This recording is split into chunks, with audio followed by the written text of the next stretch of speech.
Politics Today. An eye for what's at stake in global politics and your source for the social, economic, and political impact of public policy on the African American community.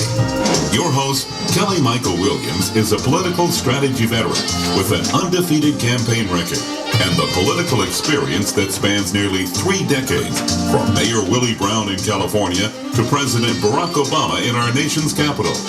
So get ready for a fresh and honest approach on the politics that affect you and your family the most. Now, your host, Kelly Michael Williams.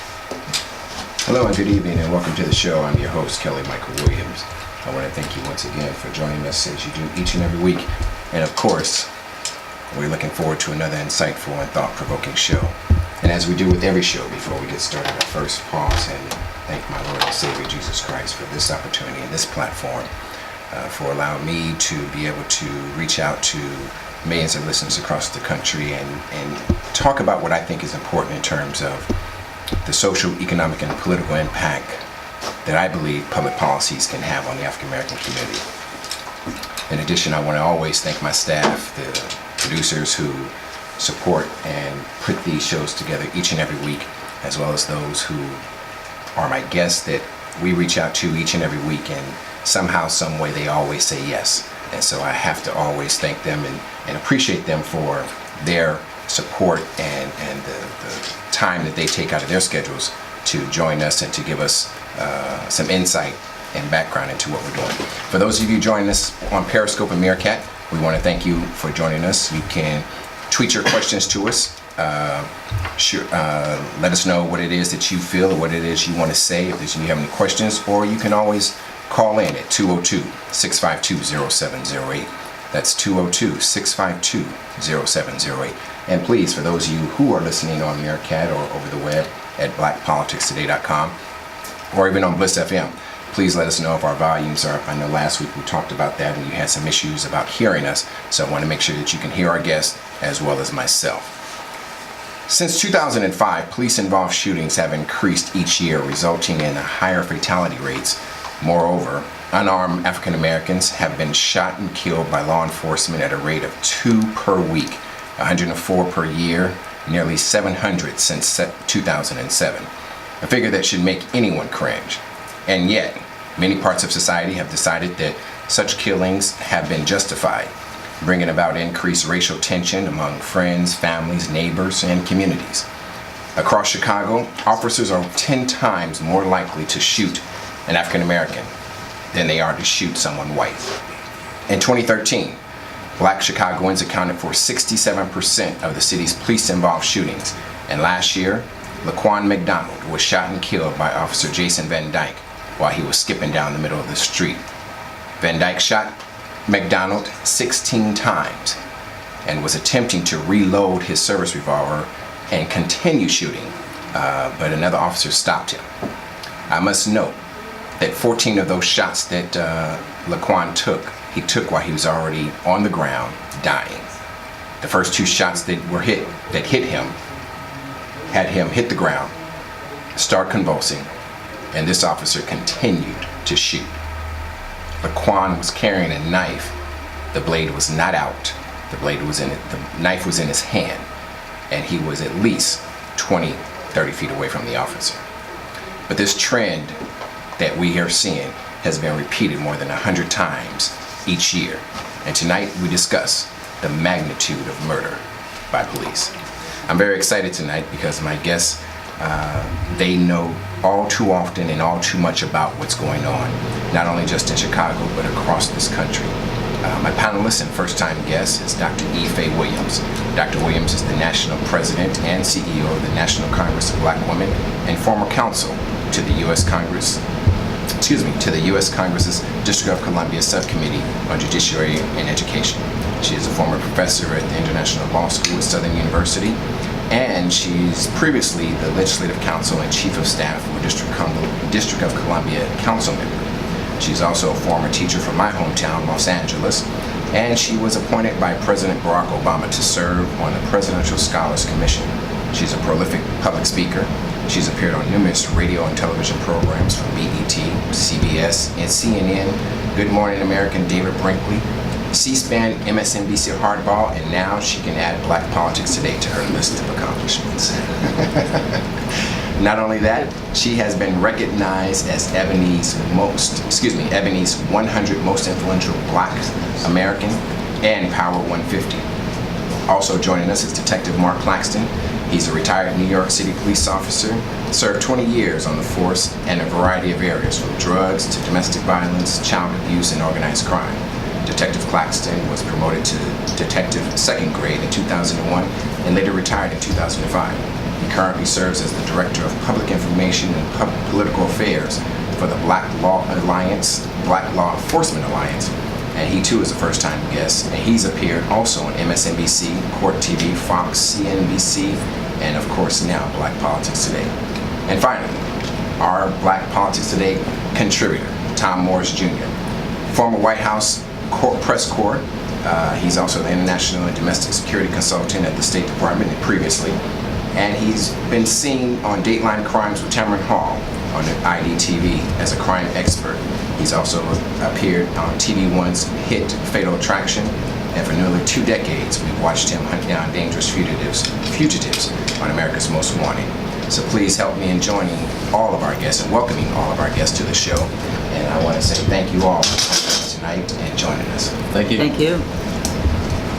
So before I get started, I had an opportunity to speak with Pastor Pfleger, who is in Chicago, Illinois, and he has been in that community for years, I think since 1989, or actually before then, in South Side of Chicago. So I interviewed him briefly on Saturday, and I want to play that clip real quick here so that we can hear what he had to say. And then when we come back, I want to get into some questions with you, Dr. Williams, because you wrote an article on this for the Afro. And once we finish playing Dr. Pfleger, I want to come back to you. Now to Dr. Michael Pfleger, Senior Pastor of the Faith Community of Saint Sabina Church there in Chicago, Illinois. Pastor Pfleger has been a strong advocate there in the African American community, both on the west side and south side of Chicago. He has spent years working in those communities since 1968, where he has been a advocate against the social police violence, against an advocate for social justice, an advocate against police violence and gang violence, and someone who has put in tireless hours of community service in the community, and we want to welcome him to the show. I just want to briefly touch on the activity and incident that have been going on there in Chicago, and as I understand, you've been a constant supporter of the community, as well as a constant overseer of all the unfortunate deaths, crime, and things that have been going on in the community on the south side and the west side. Your church has been prominently placed in the minority African American community, and you have adopted a number of children, I assume from or within the community, and have supported them. And your own son, the adopted son, has been a victim of police violence. Yes, he was shot and killed in 1998. He was 18 years old.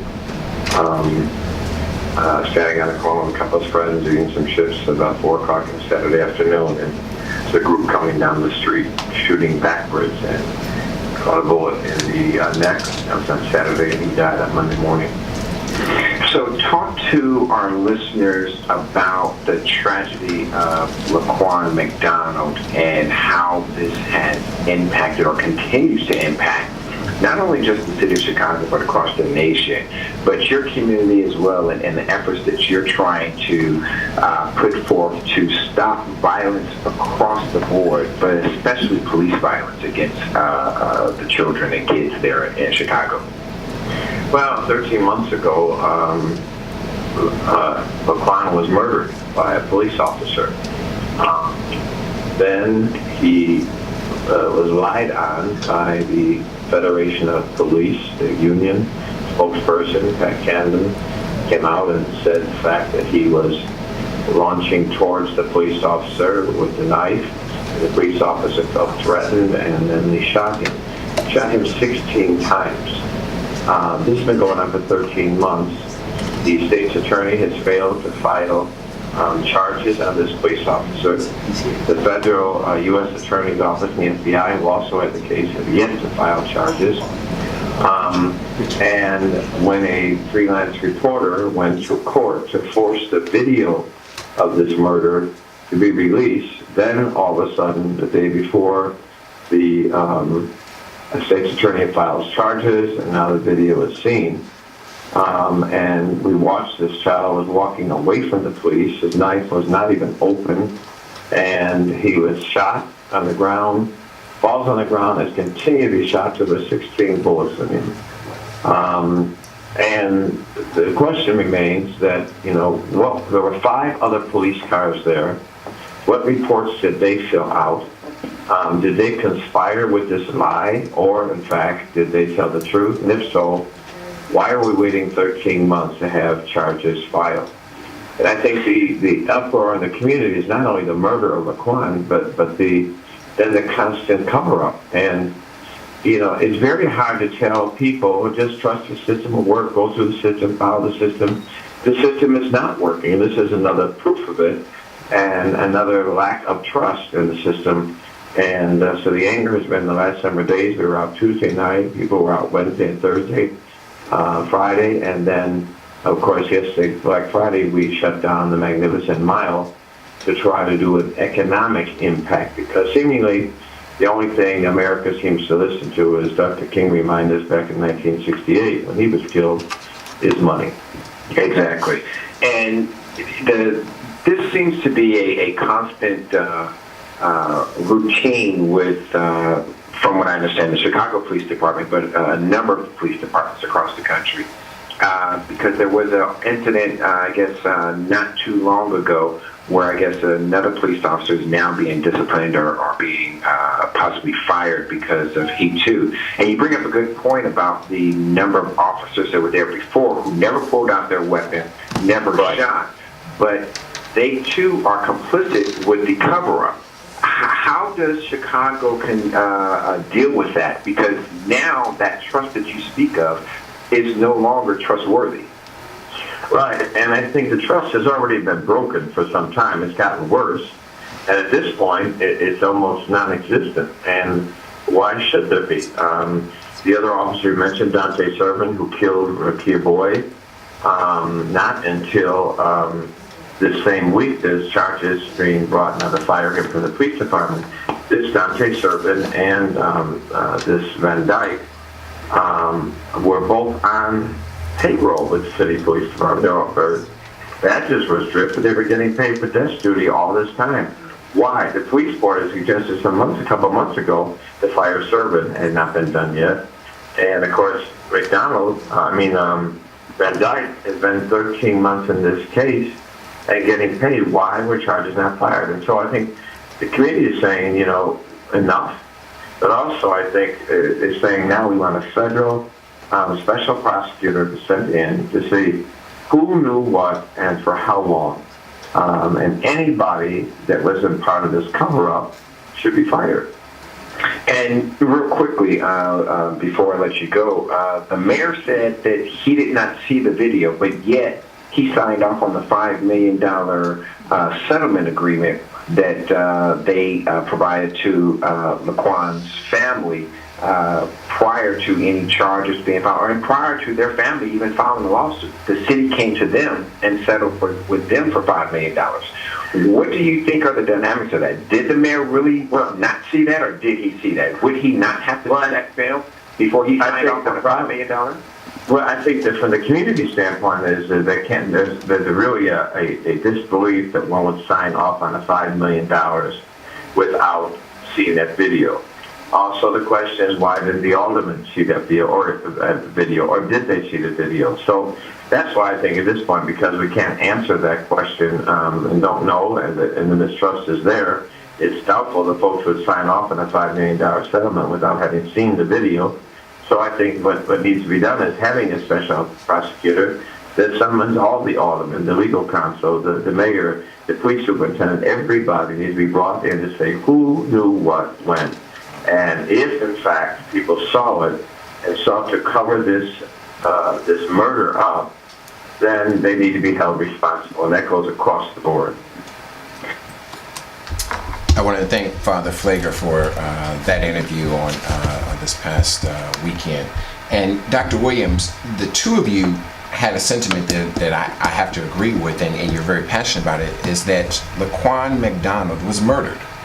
You wrote that in your article in the Afro, and Father Pfleger was very adamant about the fact that he was murdered.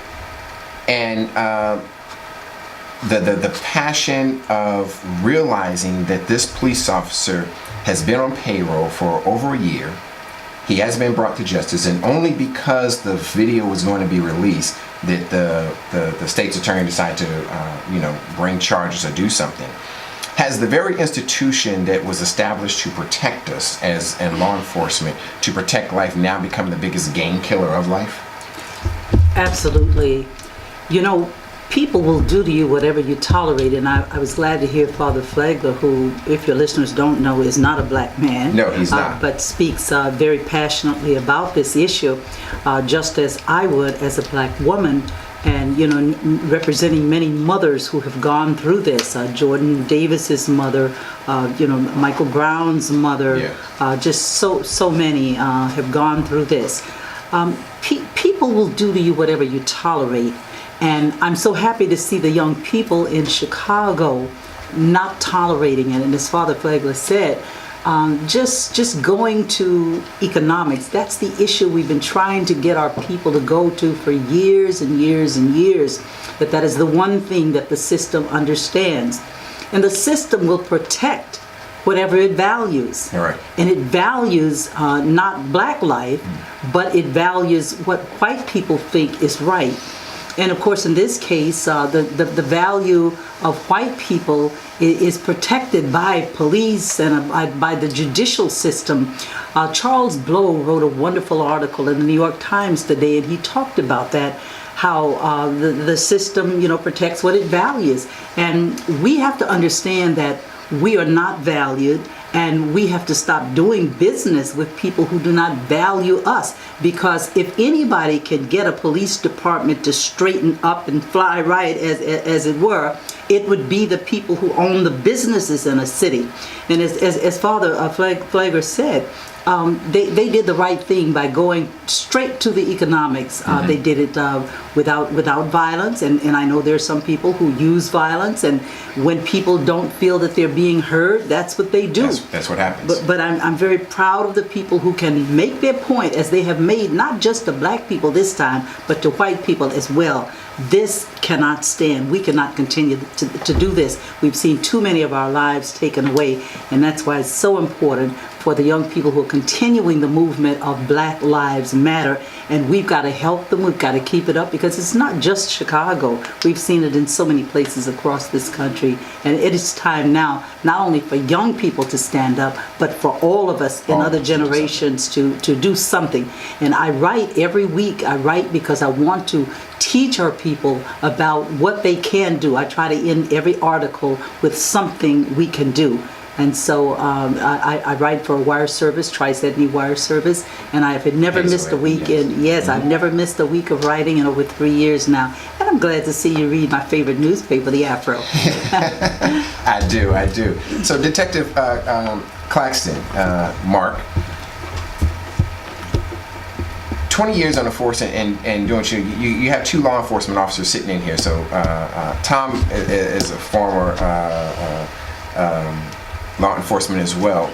Talk to us about just what Dr. Williams was talking about, because if we're not technology, if we're not cell phones and being able to show what actually happened, or the dash cams to show what happened, this would have been something else that would have certainly said, he lunged at me, I shot him, it would have been over with. And how or where would we be without the Black Lives Matter hashtag, and more importantly, with the many deaths that would continue to occur and have occurred? Because this isn't the first death, it's not going to be the last. But so many police officers will always say they were reaching for the waistband or they lunged at me or something happened. Where would we be for not the technology of being able to show this, and how are we going to stop it? Questions. I know where we would be without, absent the technology that's available, that's provided so much information and some might say evidence in regards to these cases. Without that, we would be where we've been for the past 25, 30, 40, 50, 100 years, and that is a forced to accept a one-sided version, the police version, especially when you're talking about a fatal incident involving the police, a fatal police shooting. You're only going to have one side, and that's going to be the police side. And when you couple that with the tendency that so many people have in all communities to give the police the benefit of the doubt, then you place your citizens, your civilian population at a distinct disadvantage eternally until that is adjusted and corrected. Because there should be no expectation of a benefit of the doubt. I worked 20 years in law enforcement.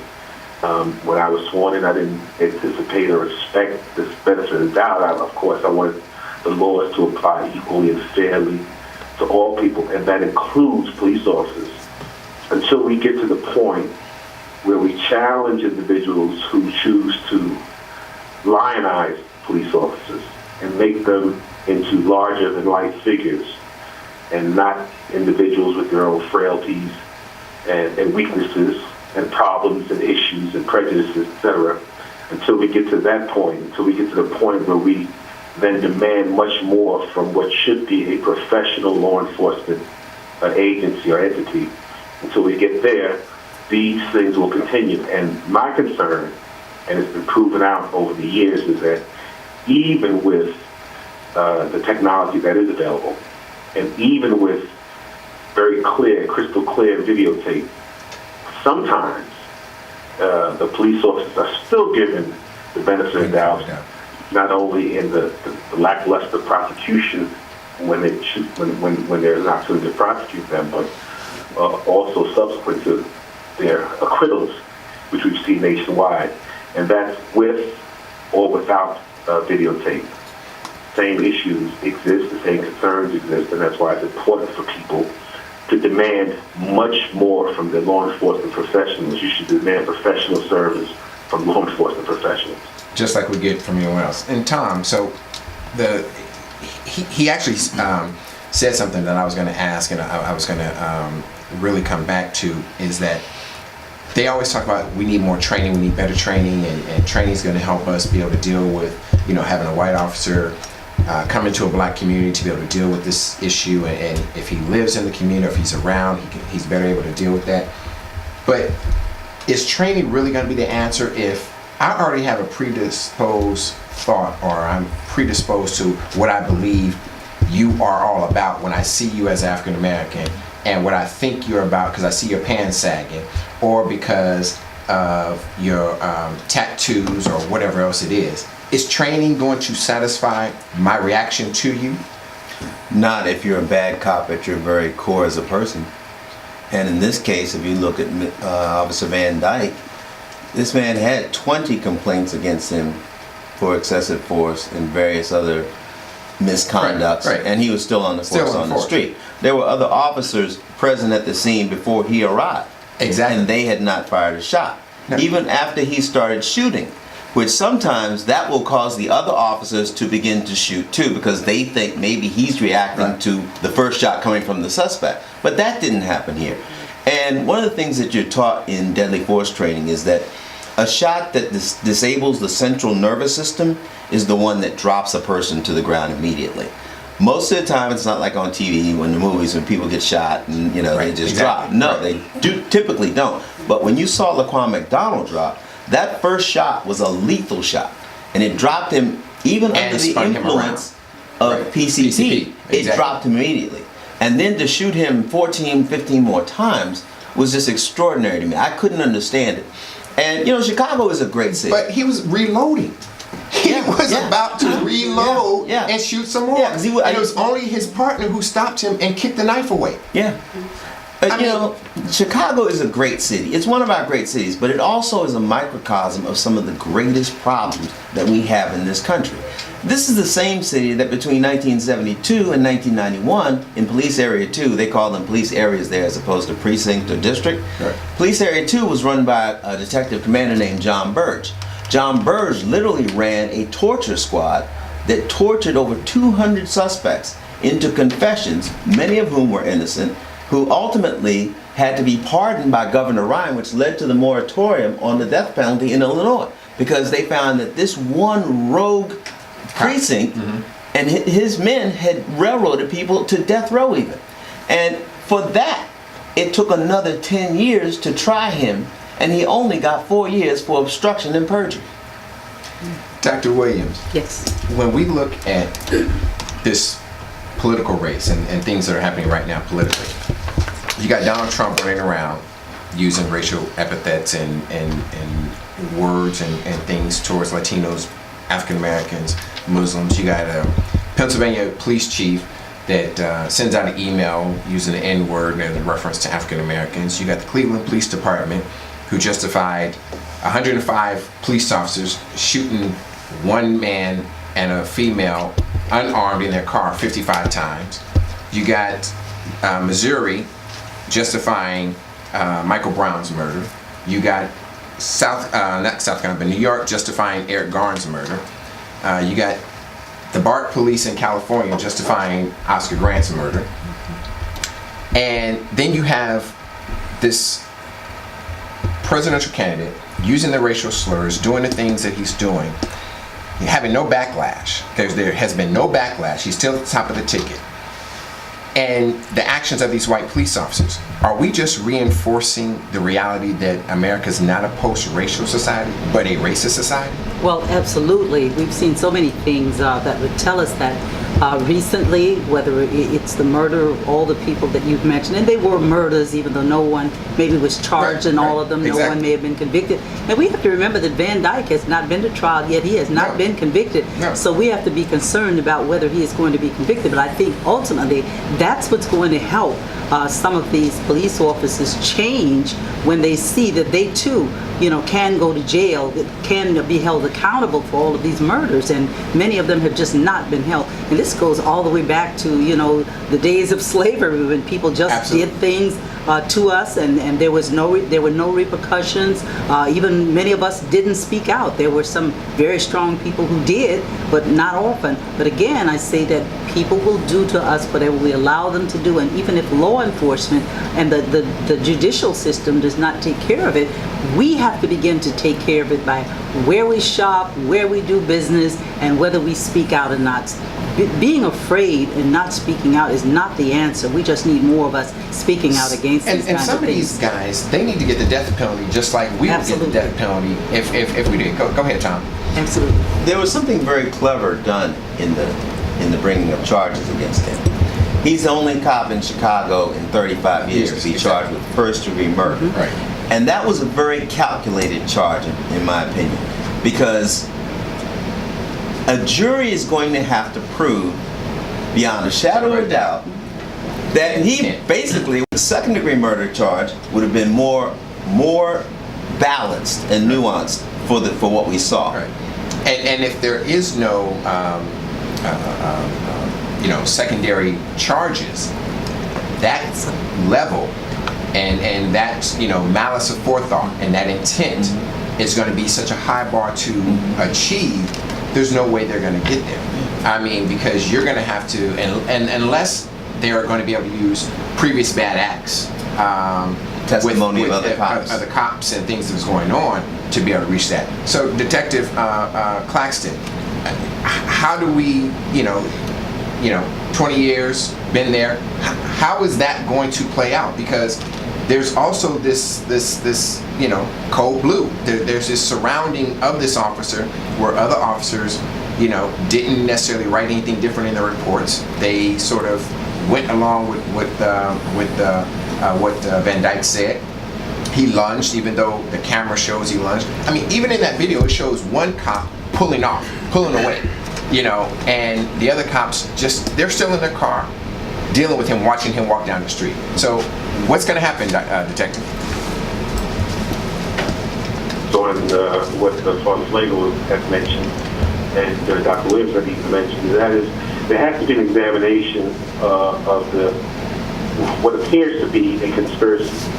You see, if you accept at this point that the investigation into the death and the facts surrounding the death are completed or near completion, even though it took 400 days, etc., then you miss out on 90% of what the rage and the upset and the anger is all about. Be mindful. LaQuan was killed over a year ago. So the reaction from Black Lives Matter movement and others is not solely based on LaQuan's death, but what appears to be a conspiratorial cover-up. So first, there needs to be an expanded investigation into everyone involved, all of the police officers involved at the scene, because they are valuable and key witnesses. Whether they are reluctant witnesses or not, they are witnesses. And to expand that beyond that to the hierarchy of the department and the city government as well.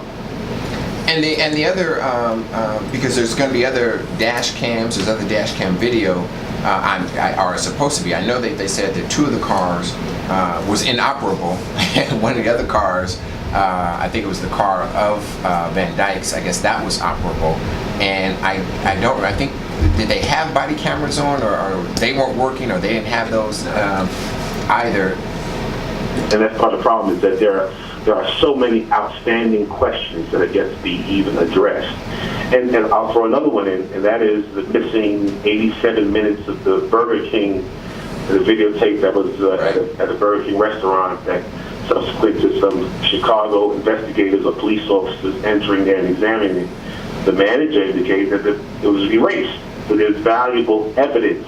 Whether it would be tremendously useful or helpful is not really the point. The point that is that if there is an erasure or deletion of evidence, there are charges associated with that. And just as importantly, these are the type of things that will support conspiracy, this obstruction of justice, this collusion to kind of twist and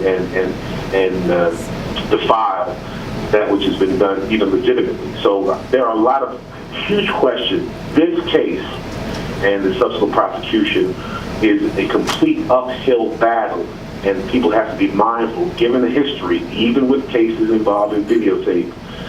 It takes a vigorous and committed prosecution to really push the case. If you just charge it and your heart's not in it, then you will get the same result, or the result that many people believe that both the city and the state attorney really want. And so we have to be mindful of that and demand much more from all individuals involved. And Dr. Williams, you touched on it when you talked about getting together young people, getting together, cross-generational, and being able to not only organize but hit them economically. But we don't have in the Black community, and I'll just be very blunt about it. Black folks don't always understand the policy, the politics, the procedures, the government, the whole apparatus of what we need to do to organize and get things together and to stop something economically, similar to what Martin Luther King and Rosa Parks did with the Montgomery boycott. And then we don't have our churches galvanizing like they used to for a specific cause or a specific issue, to where they can, Father Pfleger or Bishop O'Dowd or this person, that church can galvanize together and really shut down the city and shut down a operation like used to happen. I think we can do it. It's just that we've got to have the will to do it. And that's what I mean. And Marq, when we don't have that commitment and that will. Exactly. Marq is so good at analyzing these things. And he reminded me of the University of Missouri with the football team. Had the football team not gone out to cooperate with those other young people, nothing would have happened there. We've just got to get that right group, but we've got to believe that we can. You see, the only reason why we don't have power is because we don't believe we have power. But it's incumbent upon those of us who know what to do to galvanize people to do it and to be welcoming and not have anyone who's like just floor showing and wanting Right. to take everything and say I'm But isn't the that leader isn't of that the this. fight that we have? Because Absolutely. in our community, there is no one person who's a leader in our community per se. And so when you go to a church, a prominent church where the pastor is very prominent, and you talk to him about doing something like this, where those are not his skills, those are not his area of expertise, how do you help convince him and help him understand it's not about me and being in front of the camera, but it's about us being able to move this community forward so that we can actually accomplish something at the end? Well, there you have to rely upon the members, because generally the sisters in the church get it, and they will be out there and they will tell the pastor what they're thinking. So I think that, when I talk about you have to speak up even more. And we've got so much to look at in this case, as Mark said earlier. When you look at the fact that $5 million was given, but it had something hanging on to it, you cannot put the film out there, you see. So had it not been for somebody else, that film, that's right, that would never have been known, because obviously that family didn't know what a disservice they were doing to prevent future cases like this from happening. Right, because they're saying they didn't want it shown, they didn't want it shown. Well, $5 million can look pretty good to somebody, but that's we've got to go beyond the money in terms Hopefully of it won't be our like a lottery receiving and it. you broke 3 years later. Absolutely. Tom. We haven't talked much about who LaQuan McDonald was, but Right. this young man was failed by a lot of people before that night. He was. He was tossed around as a foster child ward of the state.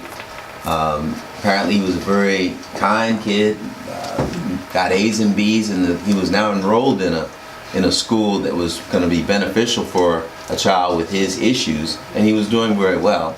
Obviously he had some other behaviors that led to him being in the middle of the street that night in the condition he was in, and the ultimate result of the unfair gunning down that he had to suffer. But he was failed from birth almost, right up until that moment. And I just wanted to say that because it kind of bothered me that $5 million is being given to the people that failed him. Right. They weren't. They weren't even taking care of him. Yeah, his mother. Yes. Right. Who wasn't taking care of him all this time. Now she gets $5 million. Right.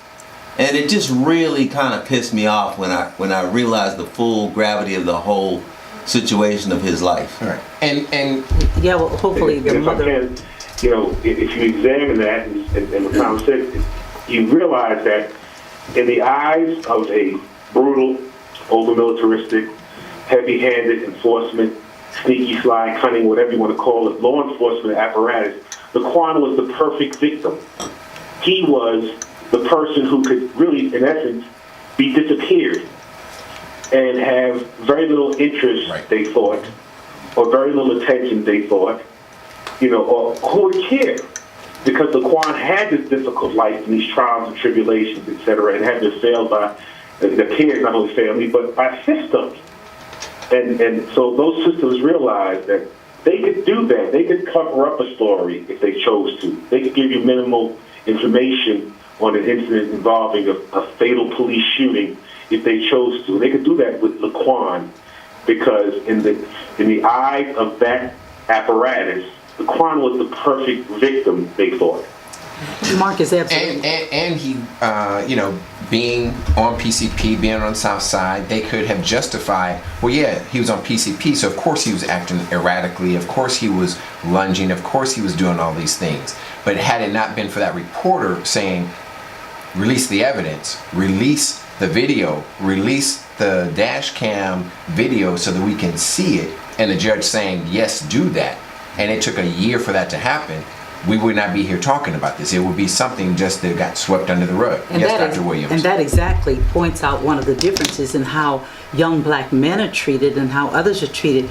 If they suspected that he had drugs in his system, they automatically assumed he was a criminal. And you look at Columbus, Ohio, and these other places where young white people are on heroin and other drugs, and they treat them as having a mental problem or being sick.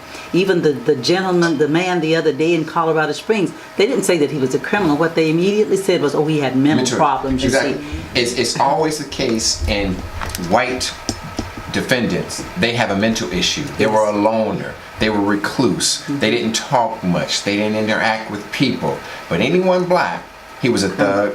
Yes. He was a criminal. He was this. He was that. One of my producers just passed me an article from the Tribune.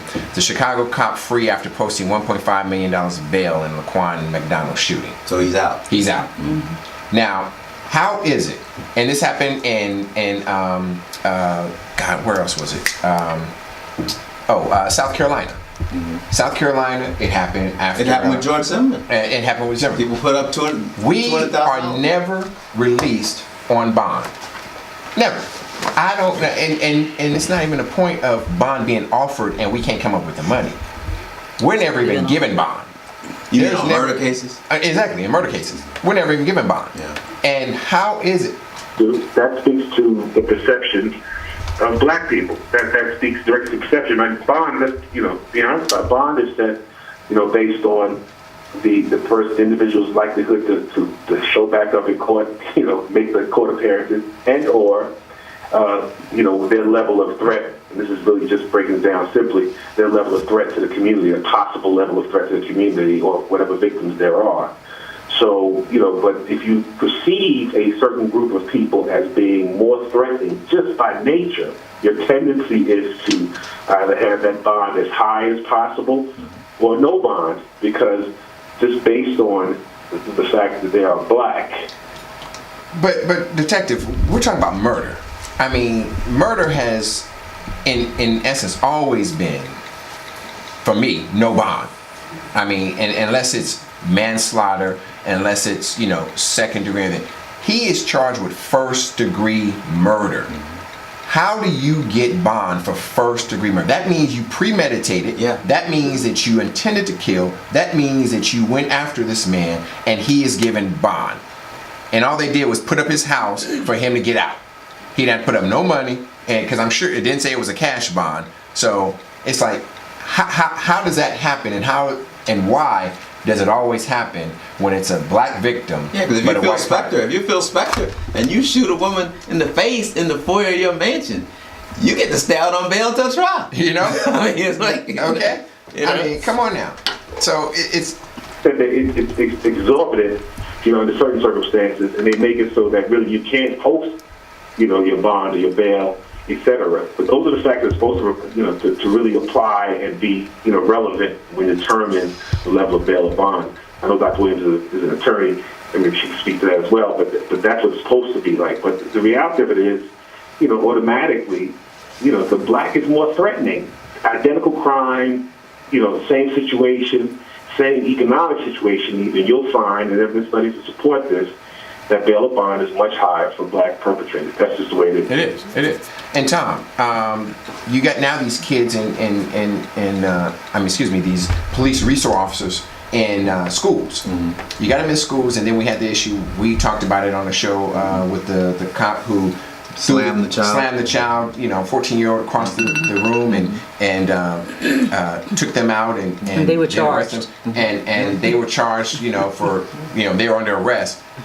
Isn't this just the way I like to categorize it is that you're starting now, and I think we talked about this, you're starting now to brutalize and intimidate the youth and sort of put them in a slave type of environment mentality. Just the way when we brought over here, we were beaten, we were harassed, we were intimidated to make sure we didn't get out of our lane, we didn't look up at him, we just held our head down and kept on moving, didn't want to cause no trouble, didn't want to do anything wrong. But now you have resource officers in the schools that are doing the same thing to our youth, so that throughout their educational life, it starts in kindergarten. Right.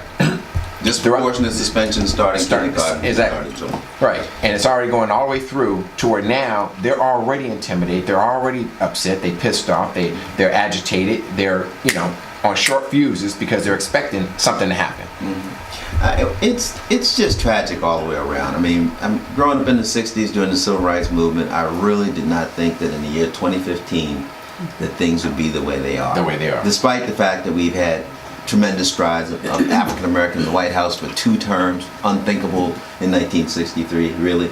And yet, here we are, still faced with the same systematic, brutal, oppressive, bloodletting racism on a daily, weekly basis. And I will say this, and I always want to make this caveat.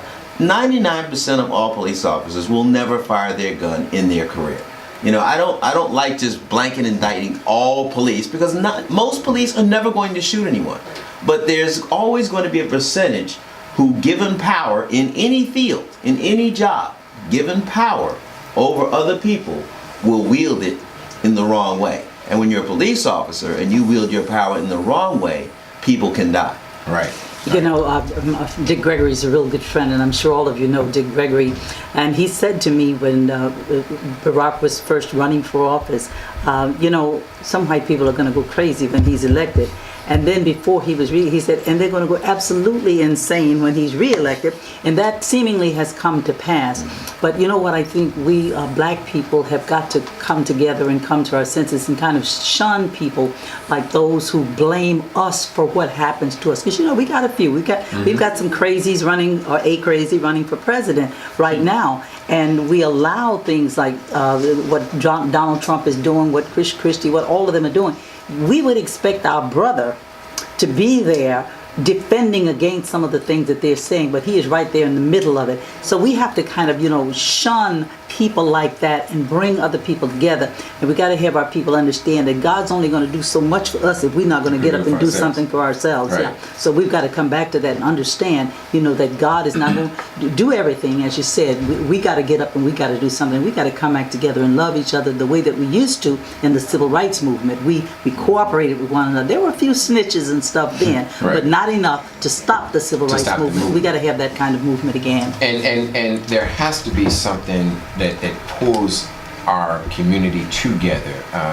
And unfortunately, and I don't know what it is, because young folks, they want everything now. And for them, even with the Black Lives Matter, they want to jump up and get in someone's face, as opposed to recognizing how you can have diplomacy behind the scenes and make some things happen and really push forward. Tom and I were talking just before we went on air about the pastor there in New York, detective, who came out and was talking about how he was going to support Donald Trump for president and endorse him for presidency and talk to him about some things that are going on. And we look at that, and this was a week after, at Donald Trump's rally, they just beat a black man, you know, who was talking about Black Lives Matter. Exercising his freedom of speech, right, which the Republicans hold so near and dear. Right. And then he endorses it, saying, well, he should have gotten beat. And now we have a group of African-American pastors coming out saying, oh yeah, well, we're going to support him because we like what his plan is going to be for us. When all his plan is paying you in you know, under the table or behind the back. You saw Django Unchained. You know who Steven is. And it really, to piggyback on the point that Dr. Williams was just making, and that is that yes, there are people who will blame the victims, us as the victims, you know, for our own murders, if you will. And there are a lot of us who will blame us for our own victimization as well.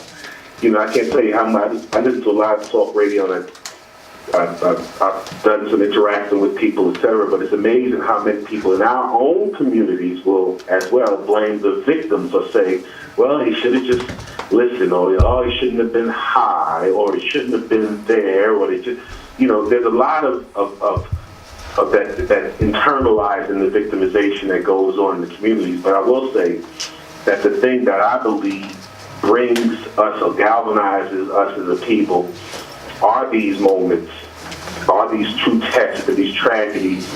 You know, these type of things really touch the core of our humanity and our understanding about who we are in our history. They force us to reflect historically on a lot of things. And oftentimes, in the course of that reflection, and I think this will bear out if you examine the Black Lives Matter movement, in the course of that reflection, it caused you to do something. You may not be doing it ideally the way that some people may think it should be done, but it forces you to do something, and that activity is vitally important. Whether or not it will be effective at the first level or not, it's just the act of moving forward. The progression and the activity is vitally important and necessary in times like these. Real quick, Detective, what's at stake for us right now? We got about 2 minutes, and I want to get everyone in. What's at stake?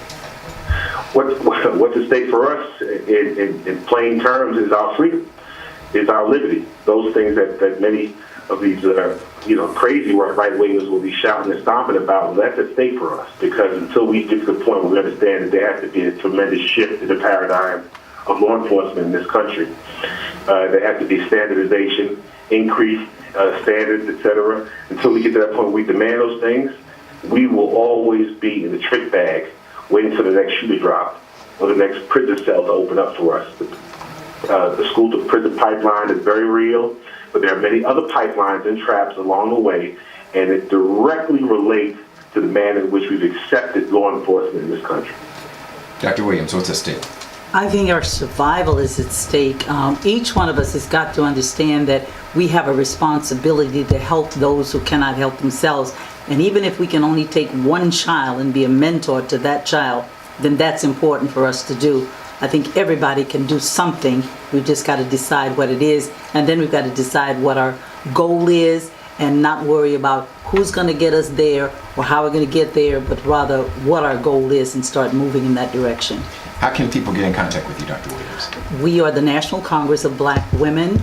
Our number is 202-678-6788. That's 202-678-6788. And our website is National Congress BW for Black Women, nationalcongressbw.org. And we answer every single telephone call, no matter who it's from. That's right, because she answered mine. Go ahead, Tom. What's at stake? I think that we have to continue to be vigilant and protest and pull the curtain back on conspiracies like what happened in Chicago. I want to see the post-mortem of this whole mess pulled back and laid bare to where we get to find out who was around the table with the prosecutor, city government officials, people from the police department. Who was at the table when they looked at Van Dyke's record, when they looked at that tape a year ago before we saw it, and find out how they arrived at the conclusions they arrived at and how it got to where it is now. Paying someone $5 million if nobody can see the video. Rahm Emanuel, Democratic mayor. Rahm, you mean to tell me they paid $5 million and you didn't go to the mayor's office? Right. No, he signed up. I want to see this peel back, but I also want us to make sure that we keep telling our young people, you have to try to make good decisions too out here in these streets. Because the wrong decision puts you on a collision sometimes that can cost you your life. How can we get in contact with you, Tom? Tom Morris Jr. and the #1 on Twitter. Detective, how can we get in contact with you? How can we follow you and get in contact with you? The phone number, the hotline number is area code 718-374-5228. And the best way is through our Twitter, which is at Black Alliance 1. Or you can follow us also on Facebook, and that's the Black Alliance 1. I want to thank my guest tonight, Dr. Faye Williams, Detective Marq Claxton, and our good friend, Tom Morris. This year alone, 885 people have been shot and killed by police officers. 885. And more than 600 of those were due to violent crimes. However, in 1 week alone, 31 people were shot dead in the month of July. In 1 week. In March of this year, 90 people were shot dead. Of those, 30 African American men were unarmed, were shot and killed dead. And we still have a month to go. These numbers have escalated already. They've changed. They've gone up higher. But 30 unarmed black men have been shot by police officers. And they're going to be shot at a rate of 2 per week, and have been shot at a rate of 2 per week since 2007. This society has come to accept black men being killed, African Americans being killed across this country. If I walk down the street and I don't like you, I'm going to shoot you 6 times, Darren Wilson. Or I'm going to shoot you 14 times, Jason Van Dyke. Or if you're running away from me, I'm going to shoot you in your back, Michael Pfleger. Or if you're on the side of the road, broke down, and I don't know who you are, I'm going to walk up on you, Norman Raja. Or maybe because you didn't show me your license and you didn't have a front license plate on your car, I'm going to shoot you, Raymond Tenson. All of these police officers that I just named shot black men who were unarmed and were not threatening to any of them. We have got to do something. This is not the 1800s. This isn't the 40s, 50s, or 60s. This is 2015. And we are still fighting the same fight that we fought throughout the civil rights, throughout slavery. And if we continue on, we're going to continue to fight this fight because we have not come to realize exactly how powerful we are. I want to thank each and every one of you. Until next week, if it's social, economic, or political, it's Black Politics Today. I want to thank my guests once again, Dr. E. Faye Williams, Detective Claxton, and Tom Morris. Until next week, take care. Bye-bye.